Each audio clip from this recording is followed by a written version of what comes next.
سڵاوتان لەبێت. جارێکی دیکە خاوەن حانوت و فرۆشگای قوتابخانەکان لە سلێمانی و ڕانیە هاواریان لێ هەستا و داوای قەرەبوو دەکەن چونکە بەهۆی خوێندنی ئۆنلاینەوە ئیتر دەرگای قوتابخانەکاندا دەخرێت و قوتابی خوێندکاران لە ماڵەوە دەخوێنن.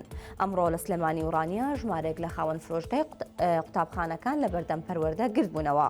بەختیار محەممەد نوێنەری حانوتەکانی سلێمانی بە 1964 ڕاگەیاند بە بۆنەی بایکۆت و کۆرۆنا و خوێندنی ئۆنلاینەوە زەرەری زۆریان کردووە.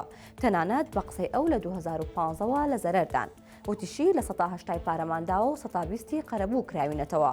ئەو بڕاش قەرەبوو نەبوو ناویان لێناوە هاوکاری.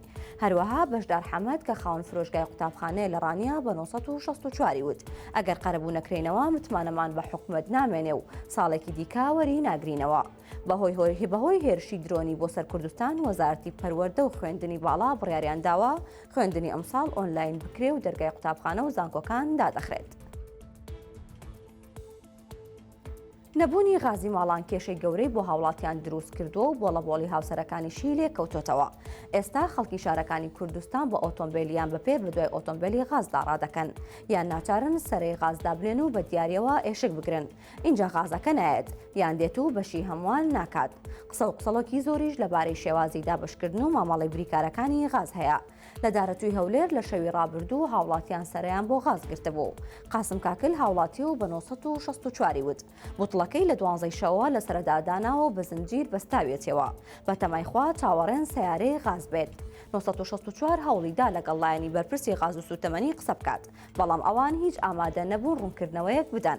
لە سلێمانیش بە هەمان شێوە هاوڵاتیان پەیوەندیان بە 1964 کرد و باسی کێشەی غاز و خراپی دابشکردنی دەکەن.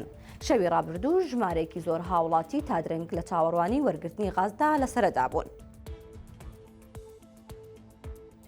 خوێندنی ئۆنلاین هەرچەندە بۆ سەلامەتی گیانی قوتابیان و خوێندکاران و مامۆستایانە بەڵام بێکێشە و گرفت نییە چونکە بەشێکی قوتابیان ئینتەرنێت یان مۆبایلی باشیان نییە. ئەمە جگەلەوەی کارە باش وەک پێویست نییە.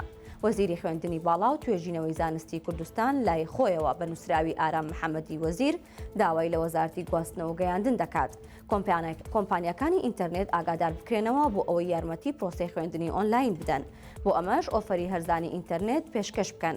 هاوکات وەزیری پەروەردەش لە لێدوانێکی ڕۆژنامەوانیدا ئەوەی خستۆتە ڕوو قوتابیان دەتوانن جگەلەوانەی ئۆنلاین سوود لە تەلەڤیزۆنی پەروەردەی شارەکان وەربگرن و وانەکان لەوێ پێشکەش دەکرێن و لە تەلەڤیزۆنی ماڵەوە سەیری بکەن و ئینتەرنێتیشی ناوێت. بەهۆی بارودۆخی ئەمنی و هێرشە درۆنیەکان حکوومەتی هەرێم بڕیاریدا خوێندنی ئەمساڵ بکرێتە ئۆنلاین و قوتابخانە و قوتابیان و مامۆستایان نەچن بۆ قوتابخانە و زانکۆ و پەیمانگاکان. هەرچەندە وەزارەتی خوێندنی باڵای کوردستان داشکاندنی لە 120 خوێندنی بۆ خوێندکارانی پاراڵێل کردووە بەڵام ئەم داشکاندنە شمولی خوێندکارانی زانکۆ و پەیمانگا ئەهلیەکان ناکات و تاقیستەکانیان نەدەن ناتوانن بە سیستەمی ئۆنلاین بەردەوام بن لە خوێندن. ژمارەی خوێندکار کە لە زانکۆ دەخوێنن بە 1964یان ڕاگەیاند لەلایەن کارگێڕی زانکۆ و پەیمانگاوە ناچار کراون.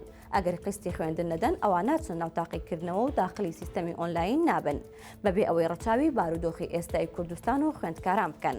ئەمڕۆ سێشەممە پەیامنێری 1964 داواکاری ئەو خوێندکارانی گەیاندە وەزارەتی خوێندنی باڵا.